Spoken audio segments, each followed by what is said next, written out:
She has been nominated twice for the Academy Award for Best Supporting Actor. She has won the New York Film Critics Award.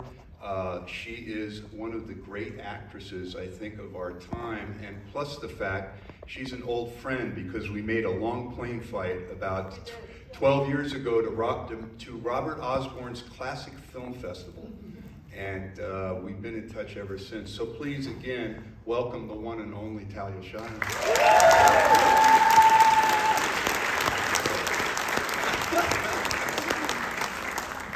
So, 50 years, and it is 50 years, and we are still talking about The Godfather, watching The Godfather.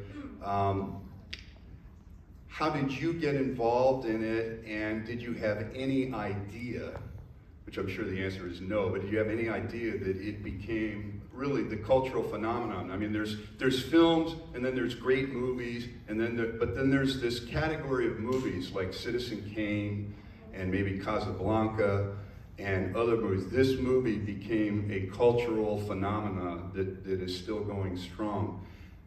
Looking back, what were your thoughts when you got on the set and it all began? I have to say this about movies, that the process and the product have almost nothing to do with each other. So right. You never know what is going to happen. Something could go wrong, or the mix is no good, or the score doesn't work, or something's wrong. But it all came together, including the conflicts that existed during that experience of making the movie. And I have to say this, Francis is my brother, and I think, I'm going to say it, I think he is the world's greatest living director. I mean, I'm not going to get a lot of argument. I have to tell you, because Godfather is a masterwork. You know, it's absolutely extraordinary. And I think, boy, it was a fight the whole way, but did I know it was going to be that? No. You don't know. But it was an extraordinary experience. Absolutely. So here you were a young actress. You were Francis's sister, and he was under terrible pressure, right? Right, and I have to tell you, I shouldn't have been in the movie.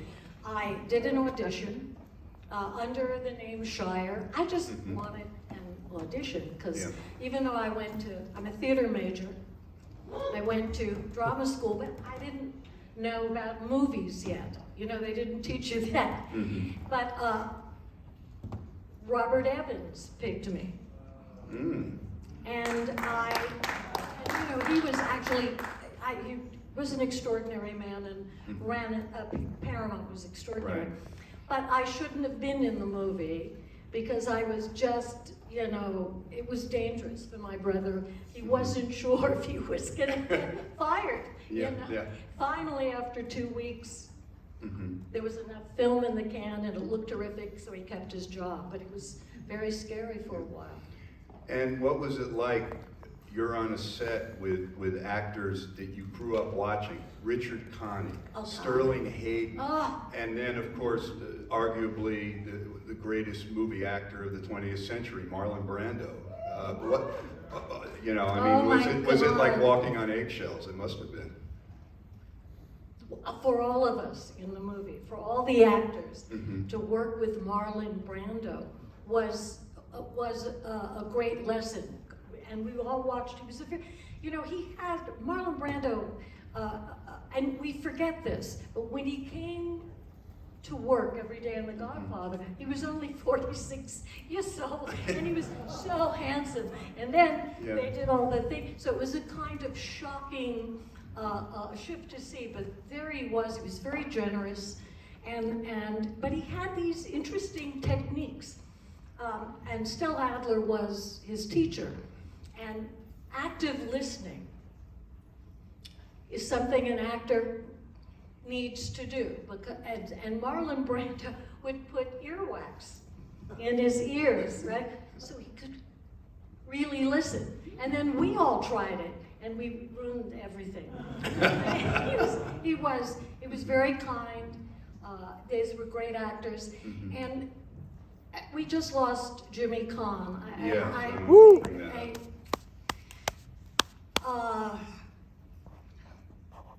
He was what, bada bing, bada boom, bada boom, bada boom. You get two in the head. That was all Jimmy. Yeah. You know, throwing the money down in the beginning of the.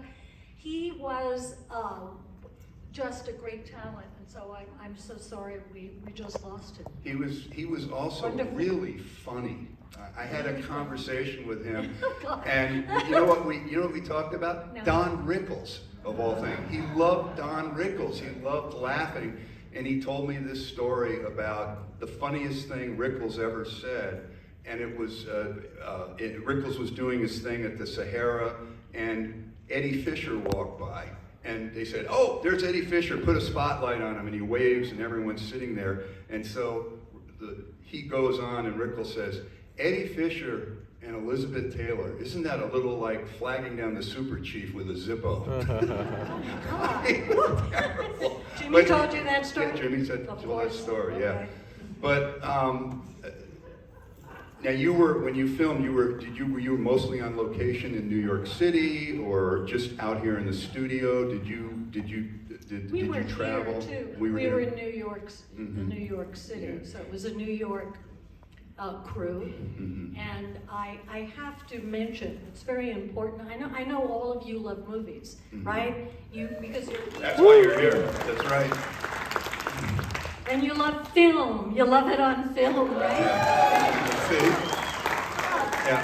I have to tell you, when I invited Talia to do this, we had a couple conversations, and she said she really is very passionate about film. And so, you know, the whole Godfather 4K and everything. If you're into 4K and that's what you want to see, you're in the wrong place tonight. This is about 35 millimeter film of print from Paramount. But speaking about that and the New York crew, we had, and of course if you love movies you know the name I'm going to mention, Gordon Willis, who was tough for all of us, by the way, because we didn't know you had to stand right, see that? Right there on that mark, and you couldn't move. And I remember Al Pacino, who was great in this movie, couldn't, and then suddenly he fell in love with the frame that Gordon Willis was placing him on. I'm nearsighted, so so I said, you have to put down some dollars, and I'll always hit it. But Gordon Willis, the work he did is quite stunning, and he and Francis were extraordinary collaborators. And I think what I have to say about this movie, what makes Francis so great is he's a great collaborator. He loves the set designer. He understands the collar on it, right? He knows the mix. Walter Murch, you may know Walter Murch is one of the great, right? He is Still with us. I mean, and Gordon Willis structuring the story shot by shot. So what Francis is a great collaborator, and there you see it in all of Francis's work, this extraordinary thing that he does with everybody. Al Pacino, this was really his first big film. What was the experience like with Al on the set? Because I know later he got, from what I've read, he got miffed that he should have been nominated for Best Actor because he thought he had as much screen time as Marlon. I didn't hear that. I don't think so. But Really? at any rate, yeah. But what was Al like at that point in his career? Because I know he got in there against the resistance of where he was yes. under contract to somebody else. And Diane as well. And Diane Right. Keaton is great in everything she does.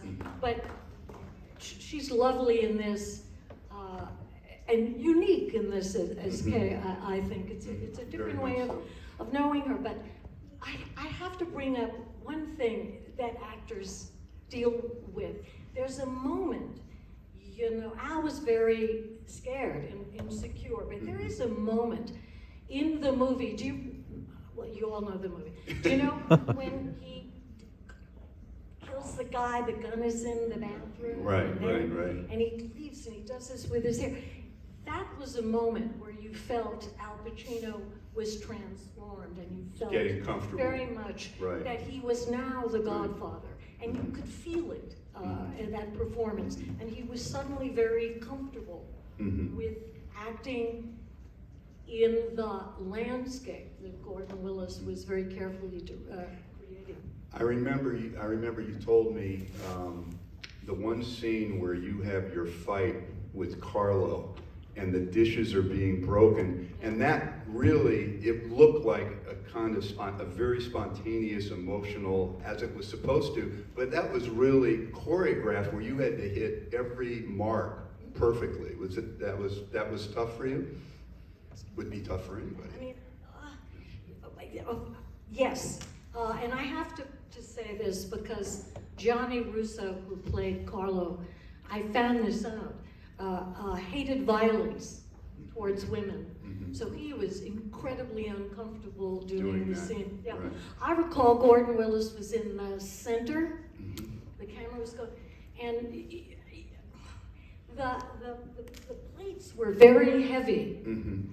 And I had to break them and get to the next place and break it. Because if I screwed it up, I'd have to go back to the first place, and take two would require a whole other set of dishes, right? Yeah. And I was Francis's husband, and I couldn't screw it up. So I'm breaking this stuff, and things were flying, and my shoes fell off, right? And I just kept. I didn't notice that. Please God, don't let me step on anything. Yeah. But that was a strangely violent scene. Very much so. Yeah. Very much so. Yeah. Conversely, the scene of the wedding scene, that looked like everyone was having fun. I mean, it really looks like an actual wedding. I mean, was that shot in Staten Island or where? Staten Island, and I see all my relatives when I see these. They're all there. My mother's there. My father's there. My aunt is singing an opera. She was there. So it's like very. It had that feeling, right, of an Italian wedding. That was supposed to be a 3-day shoot, and Francis took 2 weeks. So. That was one reason Evans was so happy with him, right? Oh, yeah. So, but it's an extraordinary, it has a lot of that, doesn't it? It has Extraordinary the authenticity. Yes. It does. Yeah. Did you go to the premiere, and when you went to the premiere the first time you saw the intact film, did you feel, Jesus, this is really good, this is really something? At what point did you or your brother really know, hey, I think we hit this one out of the park? This is my God, Francis worked so hard on it. It was a fight for time, Right.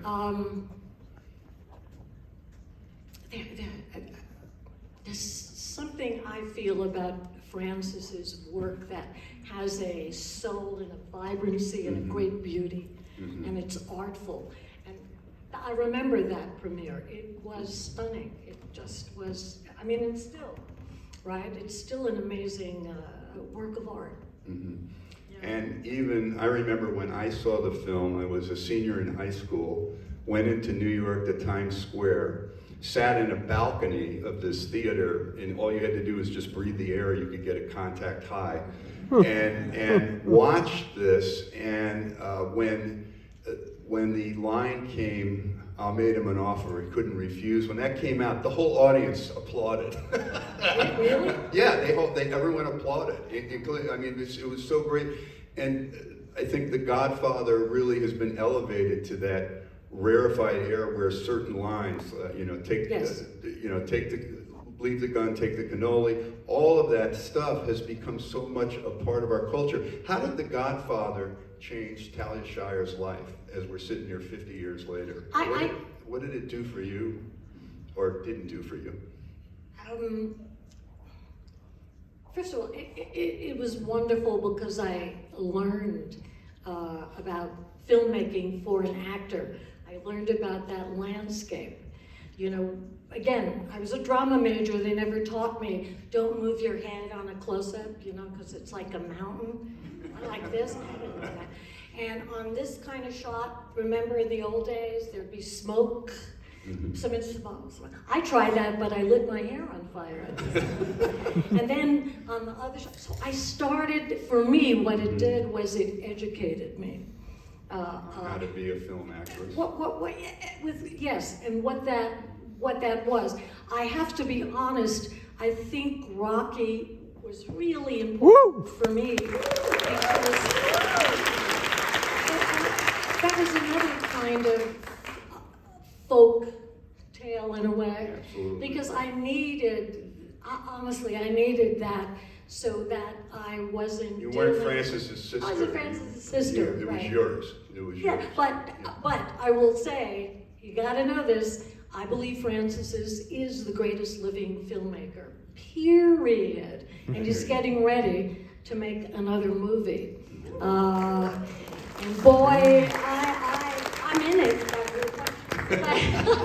Of course. No, listen, you know where I have the most amount of lines? Where? On my face. There, Soliloquy. But I have to say that it is an extraordinary thing when you work with masters. And this is a business that you pass things down. That's how you learn. You learn about the square bun because the hairdressers are artful. Or it's an interesting business. And I am very sad that we don't make movies here the way we used to. You know, I got the tail end of that experience. Boy, it was great. So, you know. Yeah, I think we could both hold forth on the way things used to be and the way they are now, and that they're not the way they are now, and it shouldn't be that way. But you never know, because you all love movies, so we can bring back real film and the spirit of the community of being in an audience together, which is pretty extraordinary. Terrific. So with that, this is now 50 years, and we're going to get to see Talia and Marlon and my and mother Jimmy, and my your father mother and father, the whole family, and you're going to see it the way it was shown in 1972, because we're all movie lovers here tonight. So thank you so much for coming, Talia. I love you.